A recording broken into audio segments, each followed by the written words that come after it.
And then we just did a thing last summer. Yeah, I got you. So much fun because, yes, because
Streaming on clickorlando.com, you're watching News 6 at 10 p.m.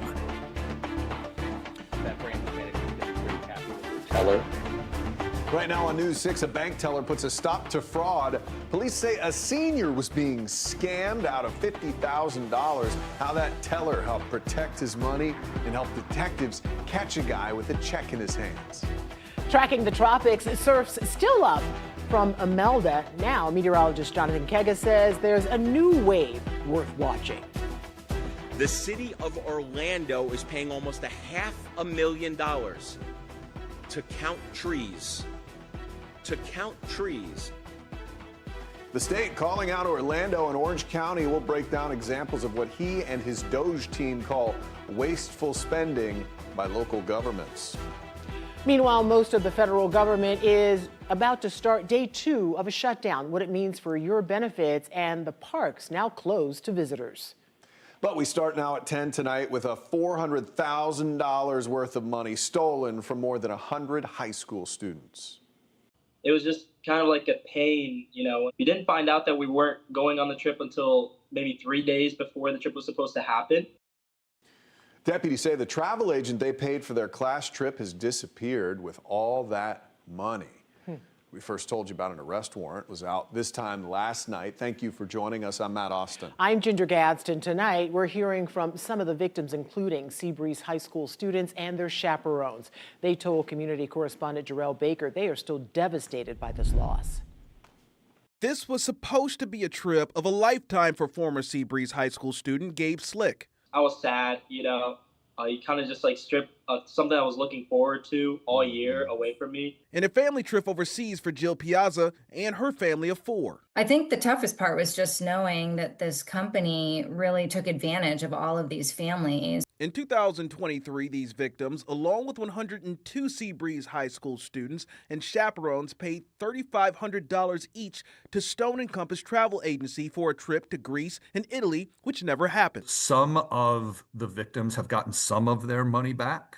Others haven't gotten anything back. The price was supposed to cover flights, hotels, and excursions, but investigators say that 1 month before takeoff, owner Robert Goodwin emailed teacher Chris Weinrich and announcing that the company was out of business and there was no money to offer for refunds. A lot of people were using their summer savings, they were working after school, and they were saving a lot of money. Stone and Compass's website, phone, and email have been inactive since the trip was canceled. As soon as we found out that it was getting canceled, the company closed their website, shut down their email, shut down their phone numbers. There was no way to get in contact with them. The Volusia Sheriff's Office has an arrest warrant out for Robert Goodwin, who's believed to be out of the state. Somebody took their money, and that probably will, unfortunately, affect them for the rest of their lives.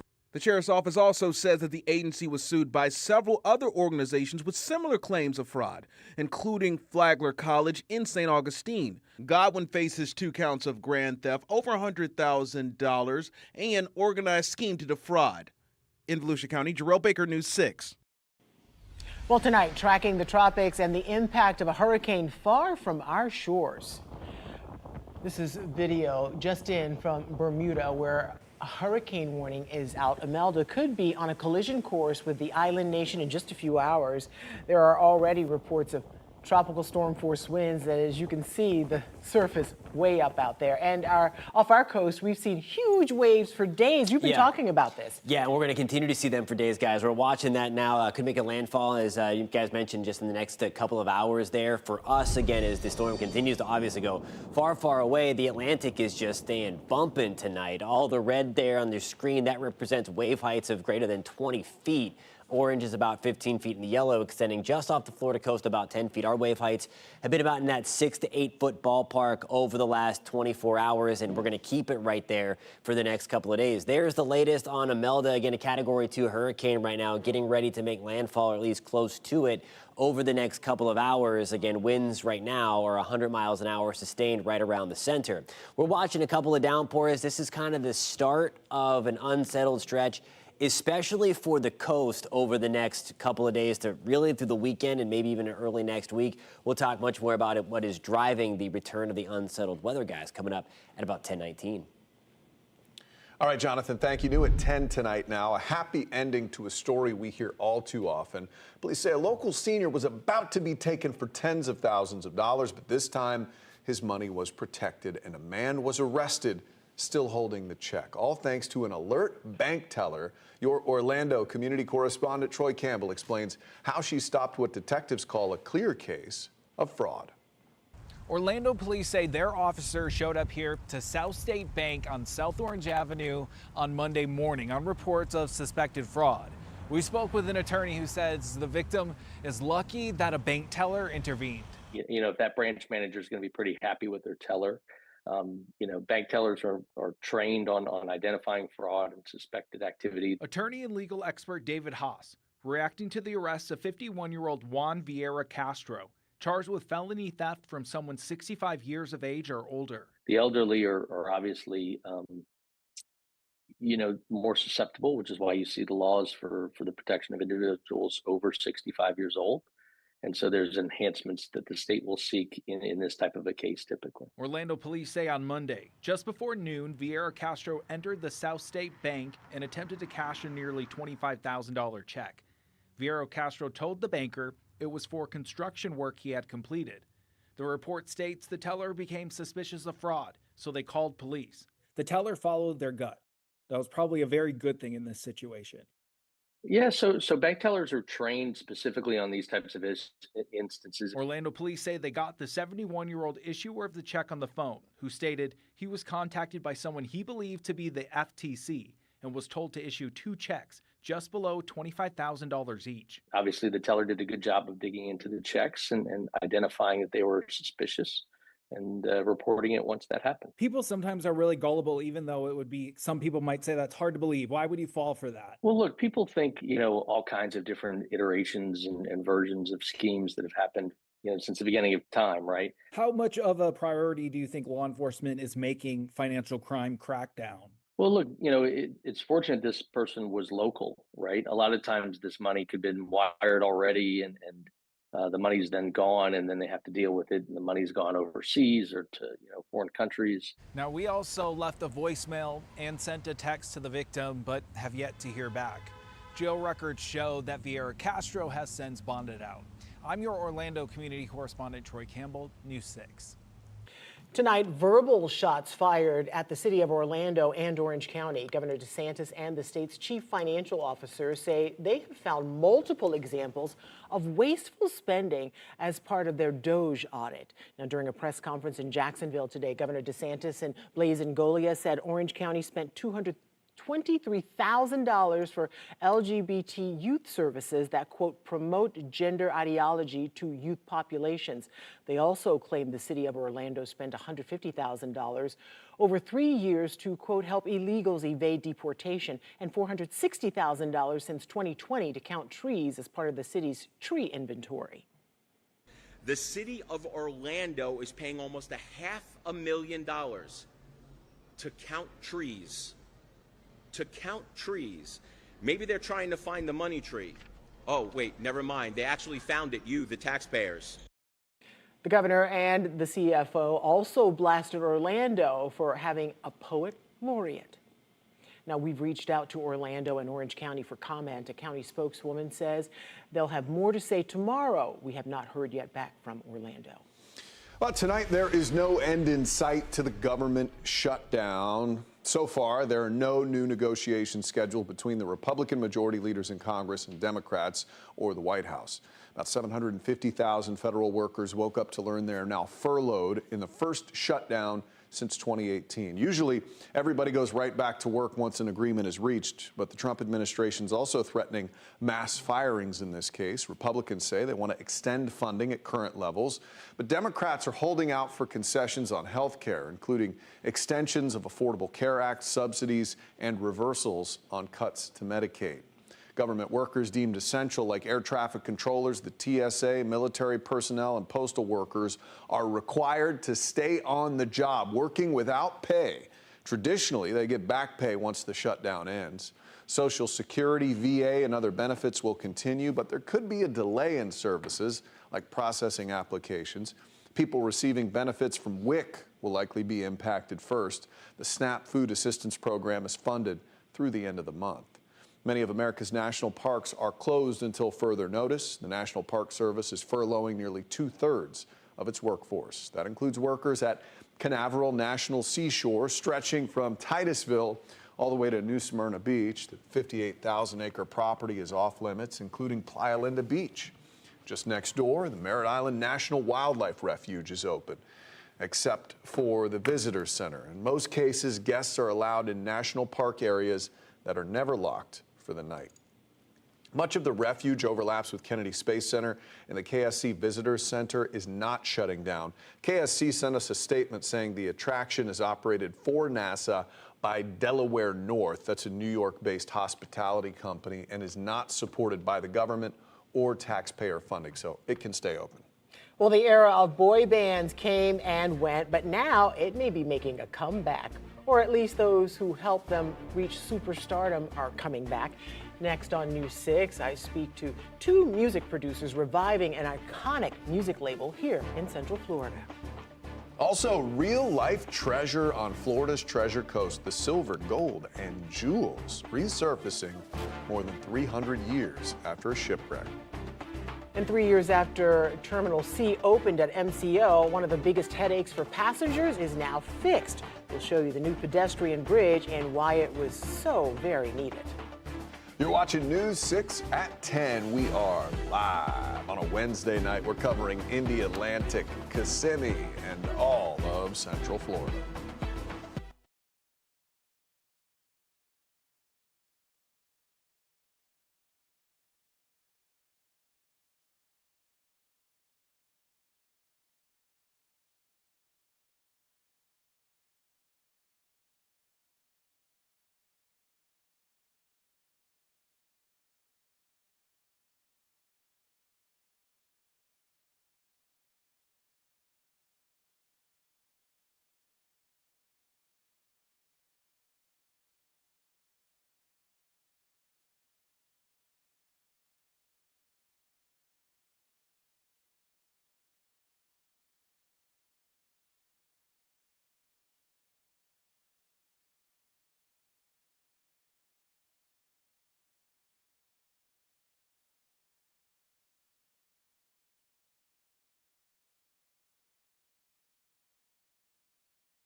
Here's a blast from the past. Transcontinental Records. They kicked off the whole boy band craze right here in Central Florida, including one of the most successful music groups in the world, the Backstreet Boys. Yeah, and a story you'll see only on News 6. I spoke with two producers who are taking up the label name and are looking to make music history again.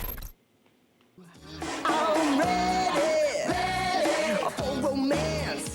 The Backstreet Boys' first ever TV performance was right here in our own Studio B. Which two of you are from Orlando? What is your name? I'm AJ McLean. AJ, and who are you? Howie D. Back then, AJ, Nick, Howie, Brian, and Kevin were just kids with big dreams. Tell me that I'm dreaming. Tell Me That I'm Dreaming was later released on a 4-song CD 30 years ago last month. And it sold 15 million copies. This right here with the Yes, 4 songs on the it. original. Oh, I will be sure that Tim Coons was the original music producer for the Backstreet Boys. He recently caught their show Into the Millennium at the Sphere in Las Vegas. The whole crowd is singing the songs after the show. And I was like, what? You know, this is amazing to see how popular they still are after almost 33 years. They started in this room where I'm sitting. Transcontinental Records, or Transcon as many knew it, helped launch the Backstreet Boys, NSYNC, and other chart toppers in the 90s and early 2000s. This was the pop music capital of the world. Now, new leaders say the success of shows like the one in Las Vegas proves this is the right time for Orlando to reclaim its place on the global pop map. I remember when the first time I ever heard Quit Playing Games With My Heart. I remember sitting in the art room at my high school. The second I heard it, I almost knew, like, this is something different. Like, I've never heard this before. That different sound, the soundtrack of a generation, was being created in a small Central Florida studio. Around just about every corner, there are happy memories when times were good and the music was flowing. But they know they can't ignore the dark side under founder Lou Pearlman. I want the spotlight to be on the artists, and they want to separate the Transcontinental Records from the airline scandal and the investment scheme and stuff that they honestly were victims of themselves. For Pasquin and Coons, the relaunch is about separating the music from the scandal and honoring both the artist and the fans. Tell me why ain't nothing. I mean, come on. That's all you get. That's all you have to sing. Oh, I know that song. Yeah, and everybody just breaks out into song. And it brings back a different feeling for you, a different feeling for you, a different feeling for the fans. It's very personal. And this isn't just about reviving a brand. Now it's really about looking forward and hoping that we can bring around the next crop and kind of give Orlando its music pop back, pun intended. You know, that would be a real opportunity and a real blessing. You know, it's so exciting to see them want to revive that era for Orlando. And they said it is very much needed because there's a certain sound and a certain feeling that evokes in people, and people crave it right now. They want it. I'm not craving boy bands again, but you're saying, is that what they're looking for, a boy band? They want boy bands. If you have a set of pipes, they want to hear from you. And if you're interested in being a part of the next crop, no. At Transcon, Right they're holding in-person auditions this Saturday. It's going to be near Full Sail University. You do have to register in advance, though. We put the link in this article on the homepage. You'll find it all on clickorlando.com. But it's just so exciting. And if they can make music history again here in Orlando, and it is the pop capital. Could lightning strike twice? Well, who knows? We'll see. Well, a long-awaited addition to Orlando International Airport is finally finished. The first travelers walked across the pedestrian bridge connecting Terminal C to train station there and the terminal link today. It was all in the original design for the terminal, but it got cut as a part of some cost savings measures when the pandemic slowed everything down at MCO. The walkways will be extended once the entire project, including the rental car lobby, opens next year. A third set of moving walkways will also be installed. News 6 has been covering the issues about not having that pedestrian bridge that it has caused for travelers for years now. Before now, travelers had to carry their belongings through the parking garage, no AC, and over these little joints that caused your suitcase to get stuck and fall over. It was a real pain in the neck. And if you have a lot of luggage and if you're coming back or just going, you're tired. Oh, you've been traveling yeah, all exactly. day. That's the and last you're thing going you through want a to do is steamy haul that. parking So, garage. yeah, no glad thanks. it's getting done. Well, they call it Florida's Treasure Coast for a reason, and tonight it is living up to its name again. Yeah, it sure is. During the 2025 summer salvage season, a historic shipwreck operation recovered more than 1,000 silver coins and 5 gold coins from the Vero Beach area. They also recovered other gold artifacts as they explore a fleet of Spanish ships that sunk in 1715 while taking riches of the New World back to Spain. Historians estimate as much as $400 million in jewels, silver, and gold were lost in the storm. The best way I could describe it is as if when you lose something that you really, really like, and you've almost come to terms with it just never being found again, and then all of a sudden it shows up. It's just such an awesome feeling. Thank you, Johnny Depp. That's all I'm thinking. The coins were minted in the Spanish colonies of Mexico, Peru, and Bolivia. Many still have visible dates and mint marks engraved on their surface.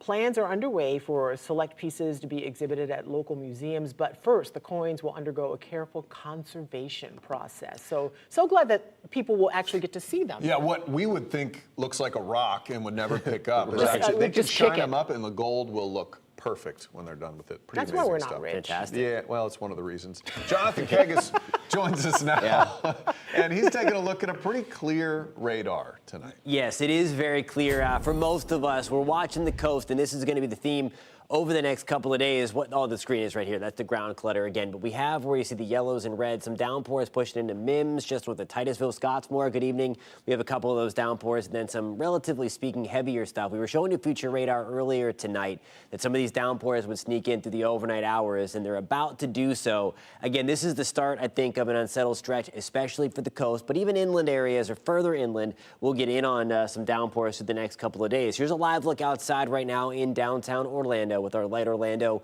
delivering Hope Sky Cam tonight. Air temperatures back to the upper 70s. The breeze backing off a little bit, but still for this hour, a little breezy. Out of the northeast at about 15 miles an hour tonight. As we go forward over the next couple of hours, again, we're going to increase the breeze out of the east, and that's what's going to help to generate those downpours for the rest of the evening and as we get into tomorrow as well. So that's one of the things we're going to be watching for closely as some of that heavier rain starts to push over from east to west. Now here's a look at tomorrow. Temperature is going to get back into the lower 80s. We're at 83 in Palm Coast, 84 in Titusville. Rain chances again at 50%.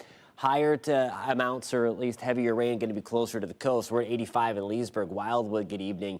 We are at 86 degrees tomorrow afternoon. The reason for the increased rainfall and the unsettled stretch, it's actually because of high pressure anchored over New England. There's also going to be a stationary front developing here through South Florida. Two of those combined are going to keep that stiff breeze off of the Atlantic. So again, it is going to be pretty dangerous in the beaches. The surf is going to remain rough all the way through the weekend and likely into the early stages of next week. And with that continued breeze on shore, that's going to help to generate downpours that sometimes will make it to the west side of the state, the Gulf side of the state. But more often than not, the heaviest rain is going to be along into the east of I-4 for the next couple of days. Mentioned another area to watch in the tropics. It's going to be this guy here just coming into satellite view. What's going to happen is it's going to meet up with this slower moving disturbance that's hanging just off the coast of Africa. And then in this area, that is going to be the potential development zone. This one should curve, but always watching, of course, as we continue through the rest of hurricane season. 60% shot for downpours and thunderstorms on Friday. That'll continue right into your weekend. 60% shot on Sunday. We're going to keep things fairly unsettled through the start of next work week. And again, the beaches, the surf is going to be pretty high all the way through the end of the weekend, guys. Good to know, my friend. Thank you. Next at 10, we're going to show you how you can eat like a tourist in this week's I-4 Food Tour.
come to a resort and eat like you're a tourist.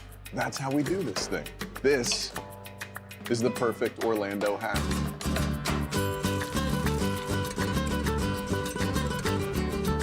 Now, a hack locals have figured out is go to the tourist places because they're really upping their food game. I'm here at the Caribe Royale, and today we're trying an Italian steakhouse.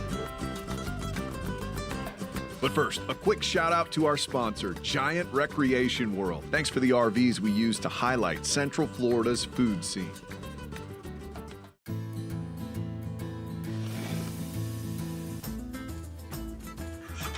I am here with Chef Dave, the executive chef of this whole beautiful resort. Thanks for joining me. Absolutely. Man. Thanks for coming. We appreciate it. I understand you've got some steaks around here that can knock my socks off. We do got some great steaks, but we do a lot of other great products as well, and those are the stuff we're going to show you today. All right, so give me a rundown of what we're having today, Chef. All right, we're going to have the seared scallops with our soft polenta and porcini cream sauce, our beautiful seared Chilean sea bass with the Nesca style. We're doing our British bison short rib, and we're finishing up with our signature lobster biscuit. All right, I'm excited.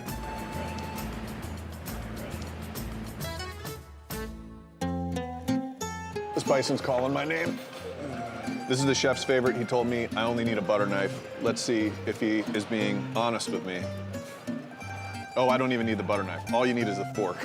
That's crazy. Oh, look at that. Come on now. This is a natural au jus. I'm gonna dip it in. Okay, look at that.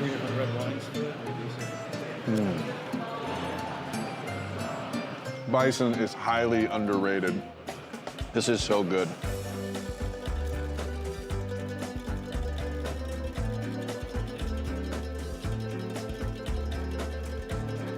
All right, it's a local hack. It's what you should do when you're in Orlando. Eat like a tourist. The Venetian Chop House, so good.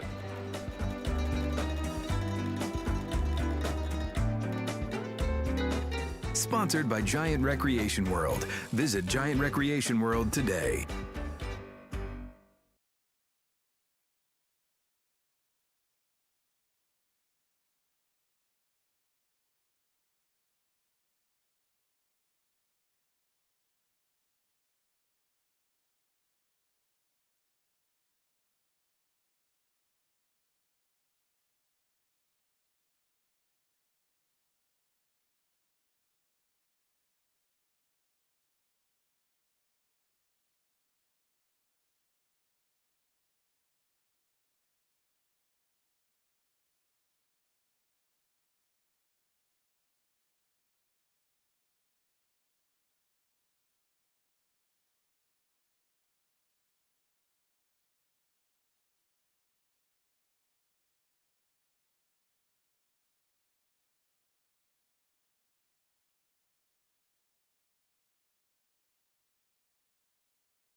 Thank you so much for joining us for the news tonight. You can find all of tonight's stories plus breaking news on News 6 Plus. It's free to download to your smart TV or your streaming device. Have a great night.